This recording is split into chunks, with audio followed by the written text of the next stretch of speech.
Inanunsyo ng pamahalaan ng Hunta ng Myanmar ang pagpapalaya nito sa halos 6,000 preso upang ipagdiwang ang araw ng kalayaan ng bansa.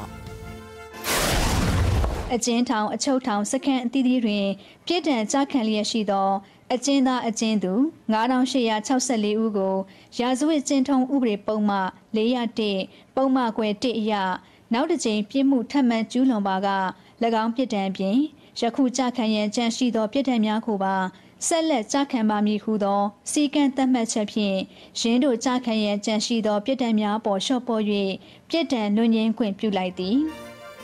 Bahagi ito ng taunang tradisyon ng bansa sa pang-77 anibersaryo ng kanilang pagdiriwang mula nang makamit na Myanmar ang kalayaan mula sa Britanya. Kasama sa mga palalayain ang mahigit sa 180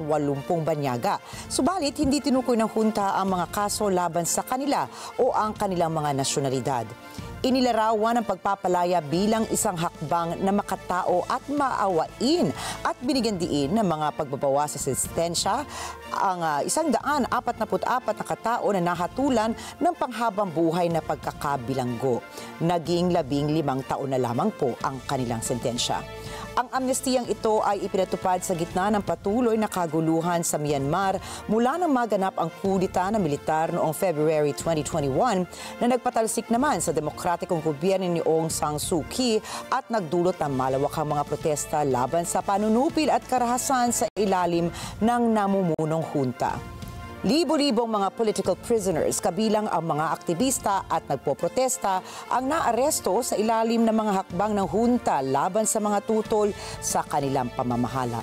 Noong nakaraang taon, ang hunta ay nagpalaya na mahigit sa 9,000 preso para sa araw ng kalayaan. Muling iginiit ng hunta ang kanilang pangakong magsasagawa ng eleksyon at magsisikap para sa pagkakaisa ng mga ito sa kabila ng patuloy na paglaban mula sa iba't ibang mga oposisyon.